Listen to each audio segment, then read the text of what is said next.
छत्तीसगढ़ की, जहां बिरनपुर हिंसा को लेकर अब सियासत गर्मा गई है। हालांकि बयानबाजी लगातार ही जारी है। ऐसे में बीजेपी ने बाहरी का मुद्दा उठाने की तैयारी कर ली है। बीजेपी बाहर से आने वाले लोगों की लिस्ट बनाएगी। बिरनपुर इलाके में अभियान भी चलाया जाएगा। पुरानी और नई मतदाता सूची का मिलान किया जाएगा। बीजेपी का सरकार पर एक बड़ा आरोप है कि बाहरी को बढ़ावा दिया जा रहा है, और ऐसा क्यों किया जा रहा है, ये सवाल भी बीजेपी उठा रही है। हिंसा के समय अचानक लोग बाहर से कहां से आ जाते हैं, ये सवाल पूछा है बीजेपी ने कांग्रेस सरकार से। तो बिरनपुर में पिछले दिनों हिंसा देखने को मिली थी। ऐसे में पूरा गांव छावनी में तब्दील हो गया, लेकिन धीरे धीरे अब शांति का माहौल यहां पर नजर आ रहा है और सामान्य जीवन आगे बढ़ रहा है, लेकिन उस पर अब सियासत शुरू हो गई है। केवल बिरनपुर की बात नहीं है, एक डेमोग्राफिक चेंजेस पूरे छत्तीसगढ़ में आ रहा है। कवर्धा जिले में एक एक गांव में 40-40, 50-50, 60-60 लोगों के नए नाम जुड़ाने के लिए आवेदन दिया जाते। पोड़ी गांव का उदाहरण है। ऐसे बहुत सारे गांव हैं जहां पे बाहर से लोग आ रहे हैं जिनका आइडेंटिफिकेशन नहीं है, और इस प्रकार की जब घटनाएं होती है तो हुजूम में वो खड़े हो जाते हैं।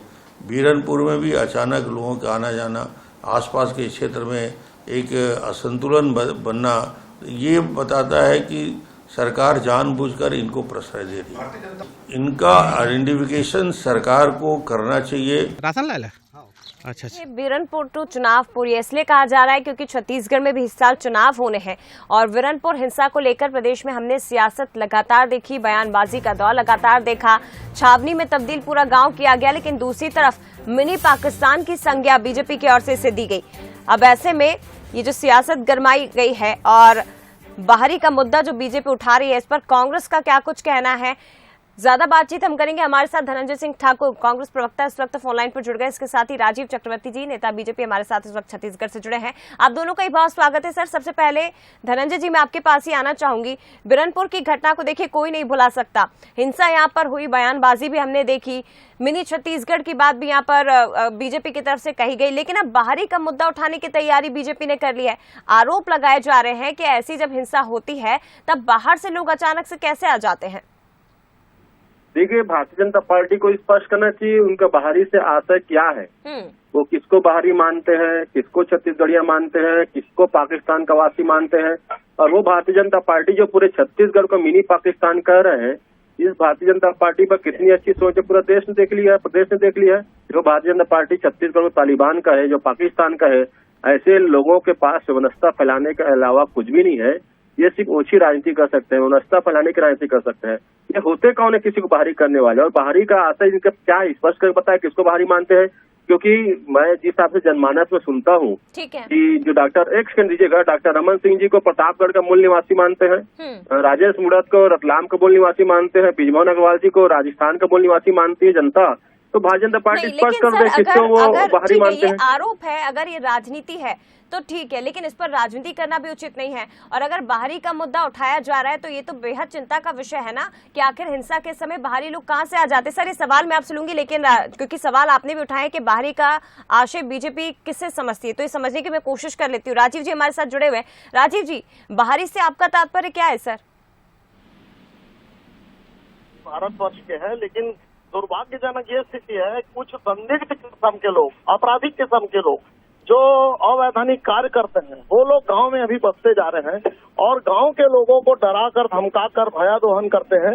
और सबसे दुख की बात है कि पुलिस उनका वेरिफिकेशन करना चाहिए, पुलिस उन तत्वों का साथ देती है और जो गांव के लोग हैं उनको प्रताड़ित करती है। अभी जो बिरनपुर की घटना हुई है, वो दुर्भाग्यजनक घटना ये हुई कि वहाँ के जो मूल निवासी जो स्थानीय गांव के लोग थे, वो कह रहे थे कि हमारे साथ इस प्रकार से लव जिहाद होता है, हमारे गांव में इकट्ठे होकर वातावरण को खराब करते हैं।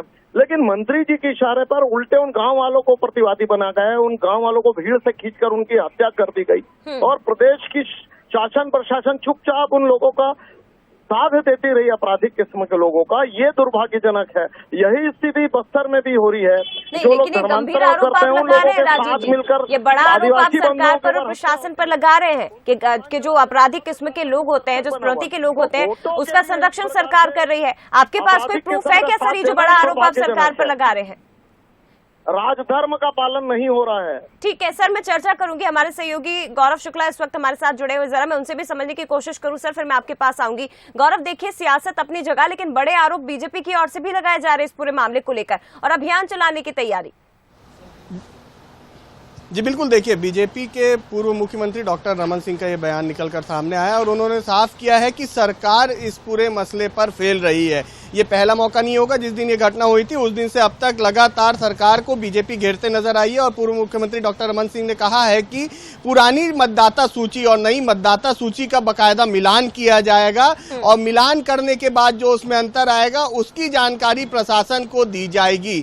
और कहीं ना कहीं लगातार प्रदेश में जो धर्मांतरण का मुद्दा है या फिर लग जिहाद का मुद्दा है उसे बीजेपी मुद्दा बनाते हुए सरकार को घेरती नजर आ रही है। जो बीरनपुर की घटना हुई उसमें कहीं ना कहीं से इनका कहना था कि सरकार का फेलियर था। पहले से ही परिवार वाले जो है जिला प्रशासन और पुलिस को शिकायत कर चुके थे कि वहां पर इस तरीके से लव जिहाद का मामला हो रहा है, लेकिन किसी जिम्मेदार ने वहां पर आकर सुध नहीं ली। और अभी भी घटना बीत जाने के बाद भी जो है सरकार का एक भी नुमाइंदा वहां तक नहीं पहुंचा है और वहां पर पहुंचने के बाद तो दूर उनसे ठीक से बात भी नहीं किया है। मुख्यमंत्री भर ने बात की है, लेकिन वहां के जो जिम्मेदार मंत्री हैं, नेता विधायक हैं, वो अभी तक वहां नहीं पहुंचे। और साफ तौर पर उन्होंने ये भी कहा है कि ये पहला अभियान है, अभियान चलाएंगे और पूरे प्रदेश में एक साथ एसपीज को भी ज्ञापन सौंपेंगे और ज्ञापन सौंपकर अल्टीमेटम देंगे कि यदि इस तरीके की जो बाहर से लोग आकर बस रहे हैं उन पर सख्त नहीं होते हैं सरकार और पुलिस और जिला प्रशासन, तो बीजेपी जो है आने वाले समय में उग्र आंदोलन करेगी। तो कुछ पूरा इस तरीके का मसला जो है वो सामने निकल कर आया और बीजेपी उग्र तो नजर आ रही है सरकार के खिलाफ। ठीक है, बने रहेगा गौरव, जवाब ले लेते हैं। धनंजय जी क्या जवाब देंगे सर? फेलियर के आरोप लग रहे हैं सरकार पर, जिस तरह से इस पूरे मामले को हैंडल किया जाना था वैसे हुआ नहीं है। देखिए, इस पूरे मामले में जो प्रशासन ने भूमिका निभाई है वहाँ पे शांति व्यवस्था कायम करने की, लेकिन डॉक्टर रमन सिंह जी, अरुण साहू जी और भाजपा के नेता जो बाहरी लोगों को लेकर, मैं तो ये भी आरोप लगाता हूँ प्रदेश से बाहर के लोगों को बुलाकर वहाँ पे आतंक फैलाने का काम आरएसएस, भाजपा और उनके सांघिक संगठनों ने किया है। पूरे प्रदेश ने देखा है। वहाँ का सरपंच अपील कर रहा है कि बाहरी लोगों को यहाँ पे इस गाँव में आकर आतंक फैलाने की इजाजत नहीं दी जाएगी और बाहरी लोगों को आने प्रतिबंध लगाइए। गांव का सरपंच बोल रहे हैं ना, इससे समझ में आता है किस प्रकार से आरएसएस और भाजपा ने गुंडा बुलाकर वहाँ पे आतंक फैलाने का काम किया। पहली बात। दूसरी बात, मैंने कहा ना, बाहरी का आशा स्पष्ट करे भारतीय जनता पार्टी।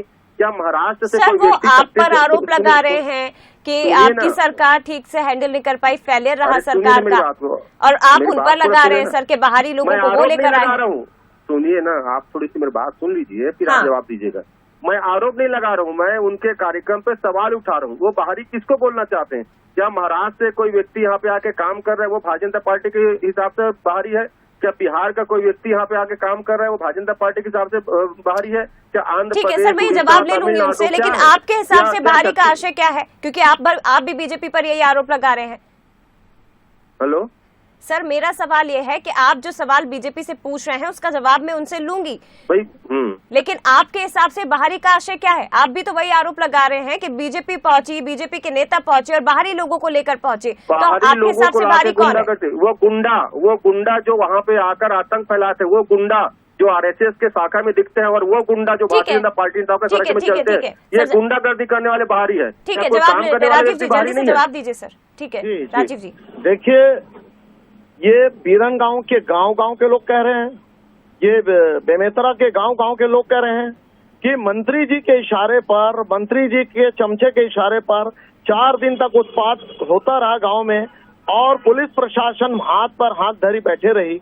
अब मेरे प्यारे मित्र कहते हैं कि गुंडे तत्व, अरे विपक्ष को गुंडा कहते हैं, गुंडा तत्व कहते हैं। गुंडा तत्व तो वो लोग हैं जो वहाँ पर दबाव का व्यवहार कर रहे हैं, गाँव की बहु बेटियों को छेड़ते हैं, गाँव के लोगों को बलात्कार कर रहे हैं। तो वो गुंडा तत्व के खिलाफ पार्टी सरकार ने कुछ नहीं किया। आपकी सरकार संरक्षण दे रही है गुंडों को। बाहरी के आरोप आप दोनों लगा रहे हैं। सरकार कांग्रेस की है तो जरूरी था कि सरकार इसे अच्छे से हैंडल करती। बीजेपी इसमें बाहरी का आरोप लगा रहा है, लेकिन इस बाहरी पर ही तो राजनीति आप दोनों कर रहे हैं सर चुनावी साल में। फिलहाल शुक्रिया आपका, और गौरव आपका भी बहुत धन्यवाद तमाम जानकारी के लिए। इसके साथ ही आप दोनों का बहुत शुक्रिया सर बंसली से जुड़ने के लिए। धनंजय सिंह ठाकुर और राजीव चक्रवर्ती जी हमारे साथ जुड़े थे। तो देखिए, बीरनपुर में जो घटना हुई, एक बड़ी घटना, लेकिन उसके बाद इस पर सियासत भी शुरू हो चुकी है और बाहरी का मुद्दा अब इस चुनाव में गूंजता हुआ सुनाई दे रहा है।